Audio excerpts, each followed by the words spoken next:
Hello, welcome to our presentation. I'm Rita Men, Associate Professor of Public Relations at the University of Florida. It's my great pleasure today to present our paper along with my two awesome co-authors, Fei Chen from University of San Francisco and Grace Ji from Boston University.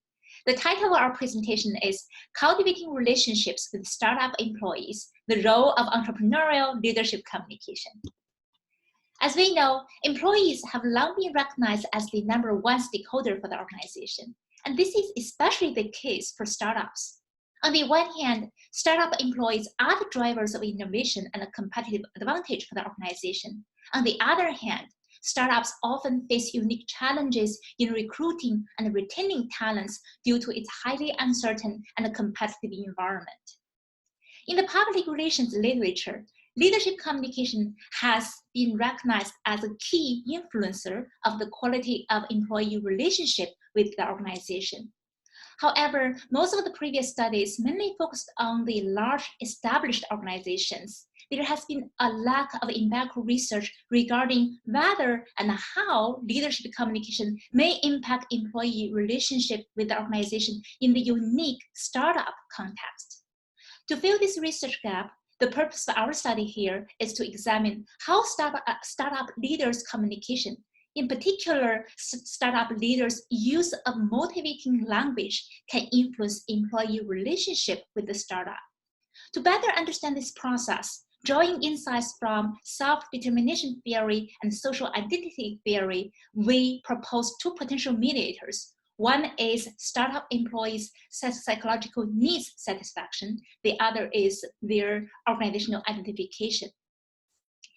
We chose China as our study context mainly because of exponential growth in entrepreneurship in this country and its unique cultural context. Before we dive into each of the focal constructs that help us to build the theoretical framework of this paper, let's first of all try to understand what does startups mean in this research. So building upon previous definition of startups and also incorporating the unique constructs and context of Chinese startups environment, we here propose and define startups as privately held, innovation and high-tech driven small to medium-sized enterprise that have been developed less than 10 years. This definition not only defines the context of our research, but also help us to build the sampling framework and design our recruiting strategies. Later in the method part, I will talk more about it. To understand the effectiveness of leadership communication on employee relationship with the startups, we adopted a framework from linguistics. So this framework is called motivating language theory, which has 3 dimensions. Previous literature have found all those 3 dimensions in a workplace setting has significant positive relationship on the employee relationship outcomes within an organization. So particularly, leaders' meaning-making language helps increase employees' self-efficacy, effective decision-making, and job satisfaction. Leaders' direction-making language also helps reduce uncertainty and positively influences employees' job performance by providing clear directions and rewarding system. Last but not least, leaders' empathetic language provides support, caring, and compassionate languages to employees. So putting it all together in hypothesis 1, we propose a positive relationship between the usage of motivating languages and also employees' relationship with startups. Besides examining leadership communication on employee-startup relationship outcomes, we were also interested in what are the psychological mechanisms that explain such process. So specifically, we adopted 2 theories from the social psychology field. So one is employee psychological need satisfaction, stemmed from the self-motivation theory. So this theory stipulates that individuals have 3 basic needs: autonomy, competence, and relatedness. So in a workplace setting, autonomy is regarded as one's willingness to fulfill assignment rather than feeling being forced to follow a request. And competence is regarding one is provided with resources and feels compatible to develop new skills and accomplish activities and goals, while relatedness is related to one feel being connected and being cared by others in a workplace setting. So by their employers or by their colleagues in general. So the effective leaders are those who focus on psychological need satisfaction of their employees. Previous literature have found out that when the basic psychological needs are fulfilled among employees, they have higher tendency to post positive examinations and also evaluations of their relationships with the companies they're being hired. And also previous literature have confirmed that the usage of CEO use of motivation languages would help employees to meet and fulfill the basic psychological needs in a workplace setting. Therefore, we propose H2 and H3. Organization identity is rooted in the social identity theory. It reflects a sense of belonging. It also captures a cognitive states in which an individual defines oneself by the same value and emotion significance that define the organization this person belongs to or affiliates to. Previous studies have found out that by using motivating languages, leaders can better cultivate employees' identification with the organization, both from a rational and emotional psychological perspective. It was also discovered that organizational identity is more likely to be formed when the communication practice and climate encourage active employee participation and support for one another, which are highly aligned with the three basic psychological needs that we talked previously. Existing studies have also noted that in various organizational settings, enhanced employee company identification was found to have significant positive impact on employee perceived involvement, job satisfaction, and effective organizational commitment. Therefore, hypotheses 4, 5, and 6 were formed. To summarize, this graph provides the conceptual model of our study. It also proposes the two mediators, employee psychological need satisfaction and employee organization identification, as two psychological mechanisms explain the process of how STARP CEO usage of motivating language impact STARP employee relationship outcomes. To test the proposed hypotheses in the conceptual model, we conducted an online survey with employees across various industries in mainland China with the assistance of Wen Zhenxin, a leading Chinese research firm. Before the main survey, we also provided 2 screening questions for our participants to ensure that each participant was currently working for a startup, and the startup they affiliated to fits the definition put forth by the current study that we mentioned previously at the beginning of the presentation.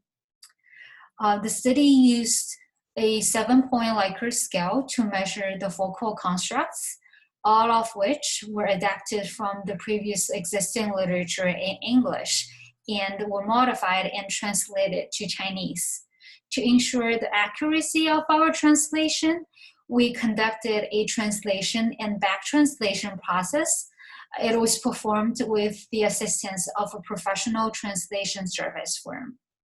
The final sample of our study was 1,027. The next slide shows the sample profile results. To test the proposed hypotheses in the conceptual model, we conducted this 2-step SEM analysis. So for both the SEM model and the CFA measurement model, the data model fit were satisfactory. And all the hypotheses we proposed were supported by the data and results. Next, Rita will walk you through all the results and their practical and theoretical implications.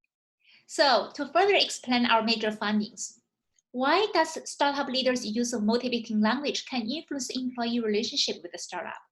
So first of all, startup leaders' use of a meaning-making language means they communicate a compelling vision, communicate about the culture, values of the organization, and use storytelling to connect employees' personal goals with the purpose, shared purpose of the startup. That can help build employee trust towards the future of the startup. And also it creates a sense of shared purpose, which can bind people together. And startup leaders use an empathetic language, which means they show praise for employees' superior performance and show encouragement, express comfort, compassion, understanding towards employees, experience of personal challenges, etc. Really show care for employees' well-being, and that can strike a deeper bond between the startup and the startup employees and the leader and the organization. And startup leaders' use of a direction-giving language means they clarify the job duties, expectations, goals, and the reward contingencies, etc. This level of transparency can really help reduce employees' feeling of uncertainty, can also lead to their trust and a better relationship with the startup. One of the major purposes for our study was to examine how startup leaders' use of motivating language could influence employee relationship with the startup. Our results revealed two major mediators in this process. One is startup employees' psychological need satisfaction. The other is their identification with the startup. First, startup leaders' use of direction-giving language can reduce employees' feeling of uncertainty and give them a sense of control over the highly uncertain and unstable environment, which can meet their need for self-efficacy and competence. Also, startup leaders' use of empathetic language can create a sense of mutual respect and show care, which can meet employees' need for relatedness. Especially if we consider the traditionally high power distance culture of China, where leaders are generally held as authorities and are distant from employees. When the leaders show genuine concern employees' feelings and be willing to stand in the shoes of employees, that can be more appreciated by startup employees. So the startup leaders' use of empathetic language can induce employees' positive affect towards the organization, which can enhance their identification with the organization because employees tend to associate themselves with membership that is more rewarding. Also, startup leaders' use of a meaning-making language can enhance employees' experience of meaningfulness in the organization and increase their feeling of self-worth and sense of pride when the leaders associate their personal goal with the higher shared purpose of the startup. Overall, our results show that through satisfying the employee's psychological need and enhancing their identification with the startup, startup leaders' use of motivating language can further build the relationship between the startup employees and the organization. Now, what do these findings mean? Our study provides important implications for public relations scholars, practitioners, and startup leaders. First, the results advanced internal relationship management theory with a particular emphasis on the startup context, which is under-researched in public relations. Our study also highlighted the important public relations function of executive leaders. By applying the motivating language theory, which is derived from the speech act theory, to the leadership communication context in the entrepreneurial environment, and explain how this process works by incorporating employees' psychological factors, our study advances the theorization of leadership communication. From a strategic standpoint, our study suggests that, first, startup leaders should recognize their role not only as the innovators, entrepreneurs, top decision makers, but also as top communicators for the startup.